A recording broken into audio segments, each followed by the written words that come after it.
Did you know that according to Alexander Laborn in his article, Why Are Zoos Bad?, published to the World Animal Foundation, that most animals in zoos die prematurely due to stress, illnesses, and neglect from their zookeepers? After visiting many zoos in my lifetime and by doing extensive research, I found many reasons as to why animals should no longer be kept in zoos.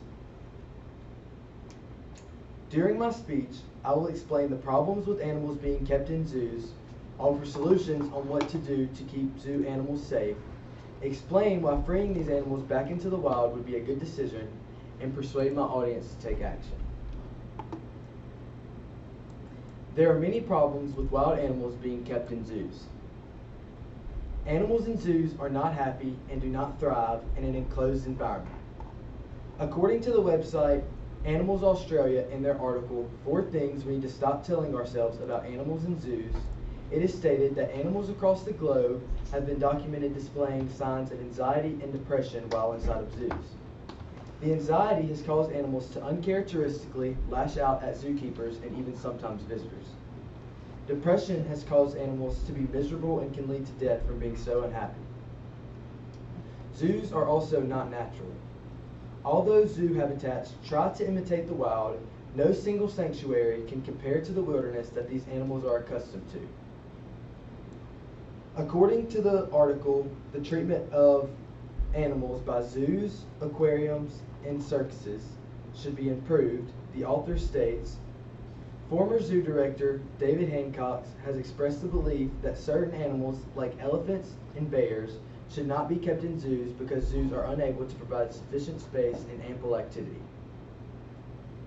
Since keeping animals in zoos is bad for the animals, what can we do to help them?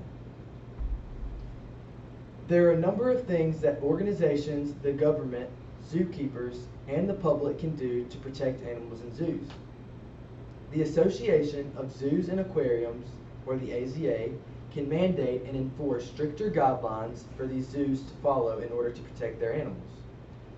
President Lyndon B. Johnson signed the Animal Welfare Act in 1966 in order to protect animals in zoos, but unfortunately it isn't enforced, which leaves around 75% of zoo animals abused in some way.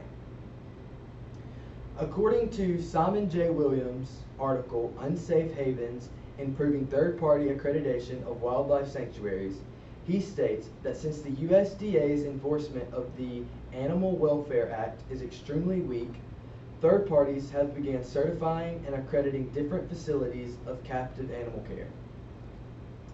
The AZA should make laws saying that no third party should be able to care for zoo animals because they aren't able to be ensured quality care.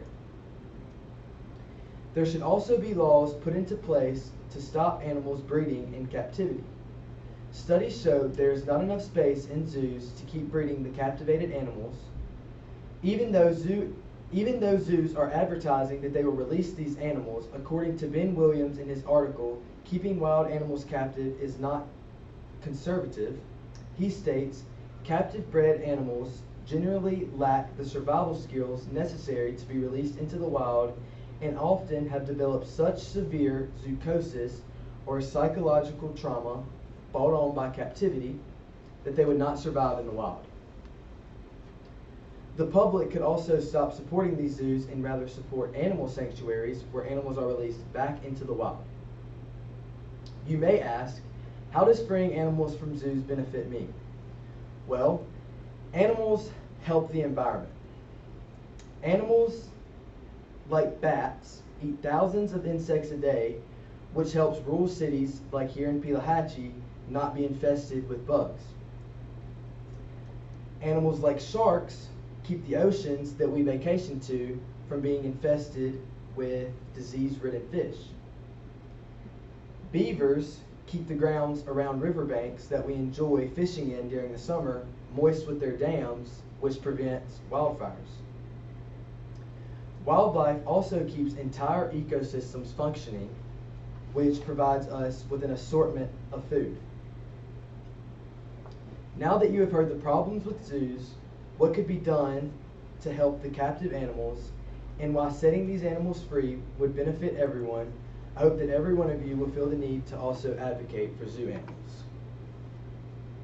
Zoos are detrimental to animals that should be living happily and carefree in their natural environment. Just imagine if you were contained to this very room that we are sitting in now for the rest of your lives and constantly being observed.